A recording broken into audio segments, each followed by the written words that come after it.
I have been working on the biggest order I have ever fulfilled. In fact, the cost was close to $3,500. And I kind of wanted to show you guys the process that I've been working on, how I am creating these double-sided puzzles that I'm doing by sublimating acrylic, show you a little bit of my process, how I flatten them, and then how I go about cutting them into puzzles, as well as some of the cool little nuances with this design. I've brought up before on my channel that I do make a lot of puzzles. It's one of the things that I sell on both my website as well as my Etsy shop.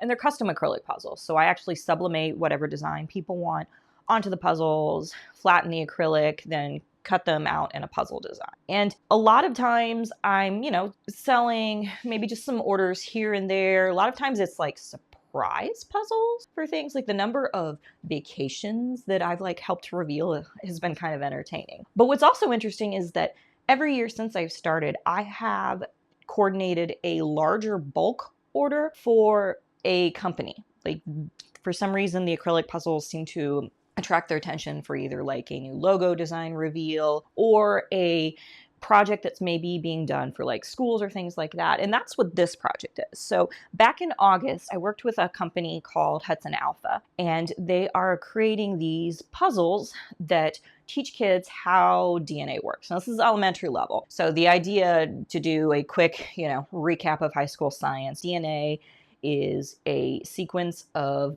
bases. We usually represent them with the letters A, C, G, and T. And, certain ones pair up, and you have to put them in a certain sequence in order for them to code to the amino acids, which then sequence into proteins, and so on and so forth. Well, they're trying to kind of teach sort of that concept of you have to put the letters in the correct order in order to get the DNA to work. That's sort of the elementary school level. And they do that by having the kids put together a simple sentence, and then which is on the one side of the puzzle. And then once they have the sentence correctly put together, they flip the puzzle over and it will basically reveal the strand of DNA correctly. And they can see how the bases all line up and the picture looks correct. Back in August, they came to me and asked, hey, we saw you do puzzles, you do double-sided puzzles. And I had done a double-sided puzzle for someone earlier, so I knew it was possible. And they asked about, doing this design and creating the puzzles. And then not only that, but then creating sort of a holder for the puzzle so that it would be easy for the kids to flip over. Working with them and their design files, I created these puzzles, and as well as designed a 3D printed holder that pretty much allows you to put the puzzle in it, and then it slides over a thin piece of acrylic so the puzzle stays in place, and the kids can easily flip the design. It was actually kind of interesting because I felt like I really over-engineered that design, and the person I was working with was like, oh, I was just thinking about this little business card holder where you slide the pieces in, and I'm like, oh yeah, that would have worked and would have made things much easier. But they ended up actually liking my original over-engineered design, I think because it has the easy flip function. It works well for elementary school kids. So I did that order back then. I think I made 16 of them, and they sort of did a trial run, ended up liking it. And in February, I got an email saying, hey, we're ready to do this in bulk. Can we have 176 puzzles? What? Yeah. Biggest order I have ever fulfilled. And that is what I have spent the last 2 weeks working on. I frankly am surprised that I got them done as quickly as I did. I think part of it was because I had the design files ready to go, and I had mostly worked out the kinks in my system. So it was really just a matter of dealing with issues as they arise, and I was able to get everything done. But I kind of wanted to show you guys the process that I'm working on, as well as some tips on how to deal with bulk orders like that, how to sort of make sure you're kind of streamlining the process and that you can repeat your actions essentially over and over again. The definition of insanity is repeating the same action and getting different results. The definition of soothing OCD is that you repeat the same action and will get the same results. So let me show you a little bit of my process here. I took lots of B-roll over the last 2 weeks, so if I'm in different clothes, it's because this was not a video shot in one day. So of course it starts out with cutting out the puzzles. Now, one of the things that I found out when I was doing the first round is that acrylic will actually shrink a little bit when you go to sublimate it and flatten it. So if you're doing a acrylic puzzle where you definitely need the measurements dead on, you need to factor that in. Most of the time when I'm sublimating puzzles, again, they're kind of sort of, surprise reveals or puzzles for kids. So I advertise for 12 by 12, and the puzzle may get sent out and it might be closer to 11.75 by 11.8. At this point, I haven't had anybody say anything that it's not a perfect 12 inch. If it is, then I will obviously remake it for them. But so far, nobody's complained. But in this situation, that actually played a role because I had to factor that in and factor that into the design work. So what I ended up doing was I would cut the acrylic puzzles bigger than I needed them to the size that once they shrunk down, they would shrink down to the size that I would need them. And I only get the shrinking on the first heat pass. It doesn't seem to shrink anymore if I sublimate the backside. So I will cut the acrylic pieces that size, and then the first design is printed slightly bigger. I will do all of the sublimation for that side, and then I will go back and sublimate the opposite side after it's sublimated and flattened. One of the things I definitely found about when you want to sublimate two sides of acrylic for puzzles is that you have got to flatten it in between. I have tried doing it only like partially flattened. It doesn't work. The design does not transfer. Take the time, use my heat press settings to flatten the acrylic so that you can do the second side. Now, I also print all of my sublimation designs using my Epson printer, which will print up to 13 by 19, and I use that paper size, particularly for this design because the puzzles were designed to be 12 inches, so that gave me plenty of room to work with. It also enabled me to get, I think, a total of 11 of them on a sheet of paper, which is great because they actually ordered them in sets of 22. So I would do all of that, and then it's a matter of honestly just kind of working and making sure you're repeating the process over and over again. When you have bulk orders like this, it works well to kind of work in stages. I spent a day where I started and I cut all 176 pieces of the white acrylic and then had them kind of divided up into groups. And then I started doing some of the printing for sublimation.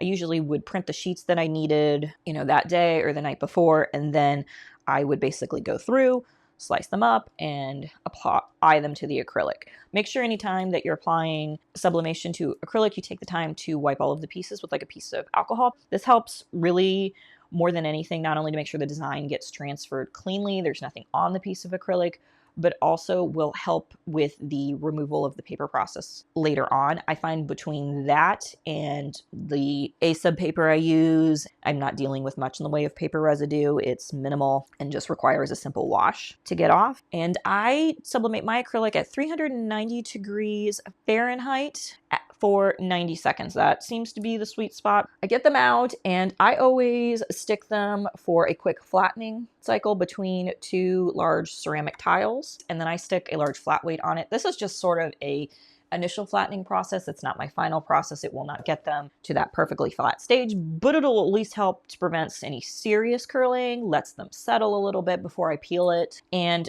it also helps them cool because ceramic is a really good absorber of heat. I had 8 different colors, so I would kind of work in batches of 22, handle that sequence, and I could actually get a total of 11 of them onto my heat press plate for that second round of cooling. So I worked in batches of 22 with 11 going through the cooling process. Now, the cooling process takes a little bit longer, and it is completely worth the process. What you do is you put them in the machine, and I do sublimation side down, and you're going to only heat your heat press to about 315. It doesn't have to go all the way to 390. I will press them for 90 seconds, and then I actually turn the machine off. And you might think, well, why do you turn the machine off? Well, I turn the machine off because I want the acrylic to then cool down completely to room temperature while it is still being held in place by the pressure of the heat press. That helps it stay flat. It kind of sort of resets the acrylic and it comes out beautiful, ready to work. But once I've got this second press, I basically repeat myself and I sublimate the next side. Easy peasy to do all over again. What's nice is working in bulk, but working in groups like this helps to also kind of eliminate or at least catch errors before I get to a point where I've screwed up and I have to essentially recut things. For instance, the puzzles are designed so that once you put the sentence together, you flip them over basically just by rotating them with both your hands. So I wanted to make sure that the DNA with the logo would be right side up when it's flipped. That took, a little bit of thinking, but once I knew how the design needed to be laid on the pieces the second time to make sure I got that effect, it was just a matter of making sure I had all of them lined up. I had all of my paper lined up, and I noticed that each time as I did it. And I actually was like either the second to last group or the last group, I actually was able to catch myself and see that I had accidentally switched some of the papers in the pile and caught them before I got to the sublimation stage. I was able to fix that without having to lose any of the pieces and have to go back and recut and redo all the side. I was really happy about that. Working in this methodical method process where you're breaking things up into stages, but still doing stages in bulk, I definitely recommend. Or once I've sublimated the second side of the puzzle, I again go through the same process, clean them up, flatten it, this time with that design down, and I have basically a nice set of them. They're all lined up, and it gets time to cut them into puzzle pieces. Now, I used to just lay them honestly in my laser and cut them directly without remasking them, but experimenting, particularly with a design that was black in nature, it was kind of funny. Someone literally requested me create an acrylic puzzle of this Obscuro design of a plate of chicken and waffles. Not making this up. I mean, it was clearly Midjourney generated because I could see various, defects in it, but I don't know if it was a school project or something, but they wanted it sublimated. And when I did the design the first time cutting it, I had noticed it before, but it was definitely really prominent with the black. When I go to laser cut the acrylic with the sublimation design, if I do not mask it, you actually get a little bit of vaporization of the sublimation ink along the edges, so it makes the puzzle lines really, really apparent. And just by honestly doing an experiment, I was like, well, what happens if I mask it, since masking often fixes a lot of issues? And sure enough, that kept the additional ink along the edges from sublimating off. I guess it was just enough to, I don't know, either hold the ink in place or reduce the temperature. Either way, it works. Now, the challenge with that is when you're sublimating a puzzle, that means you mask it. If it's one-sided, then okay, I only then have to peel the masking off of one side of however many puzzles I have. If I get a puzzle for like a puzzle order and they want 100 puzzle pieces, I always cry a little because I'm like, that means I then have to peel the masking off of 100 different pieces of acrylic before I can actually bag it and ship it off. So you can imagine how that works when you have 176 puzzles with 10 pieces each, sublimated both sides. Yeah, that number added up real quick. Definition of insanity. And while I did not technically do all of them, I got to like the final color round and I was sitting there. My husband had been on a business trip and he had come home and we were sitting there watching TV and I'm like working on this. He's like, hey, throw me a bag. So I think out of the 176 puzzles, I think maybe he did 6 or 7 of them. I'm not complaining. I appreciated the help, but by that point it was like my fingers were raw. I was done. It's like, yep, appreciate the help, honey. Yeah, I was going a little bit insane for a while. The puzzle holder design, I did design in Shaper, and I designed that back in August. I had that ready to go so that I get 3 on a plate with just a little bit of support. They're actually too long to print an entire one, so I split them up and then just use some connectors to connect them in. Then I've got pieces of clear 1.5mm acrylic that just slide in, and those were, easy peasy, cut, peel off the masking, go kind of thing. Eve ended up running that job almost nonstop. Each plate took about 2.5 hours to print. So I think she spent a total of 6 days printing. Technically, I could have gotten Wally involved, but Wally has a 0.2mm nozzle in at the moment, and I wanted to keep a printer open for, just having fun projects from time to time. I like to make bookmarks and things like that. So I left him and I just had Eve run it over and over and over again. So that's pretty much everything I have to offer in the way of sublimating acrylic and designs. In terms of like trying to get these bulk orders and working with businesses, I don't really have any suggestions on how to sort of drum up that business.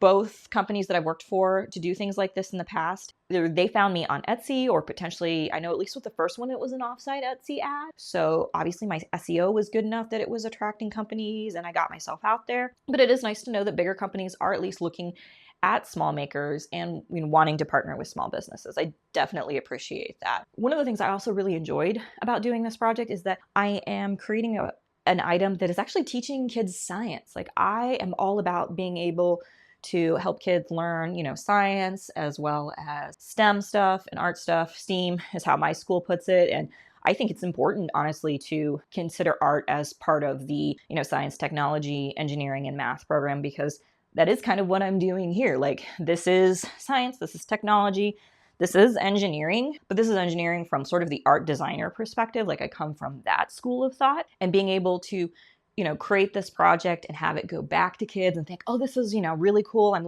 learning about DNA, but also kind of looking at it going, So what is this item? This was printed by 3D, you know, that kind of sparks some interest. A lot of schools now have 3D printers, and, you know, most of the time I'm sure they're, you know, learning how to make articulated dragons and things like that. And I roll my eyes because in my brain I still feel like that's, you know, waste. But at the same time, it also shows them, oh, hey, there's other things you can do with this. You know, I can build a holder for a puzzle. It was a very fulfilling project. I hope this content was valuable for you guys. I know it's a little more vlog style, but I also kind of showed you some of my settings on how you can sublimate, acrylic, flatten it, and if you even want to do a double-sided design, this is kind of how you do it. By the way, if you can take a moment and hit the subscribe button, as well as the like button to tell the Aldrich algorithm that this is a good video. I usually drop content about every 2 weeks, give or take. I'm trying not to burn myself out, but sometimes I throw in smaller videos and shorts here and there. I will see you guys next time.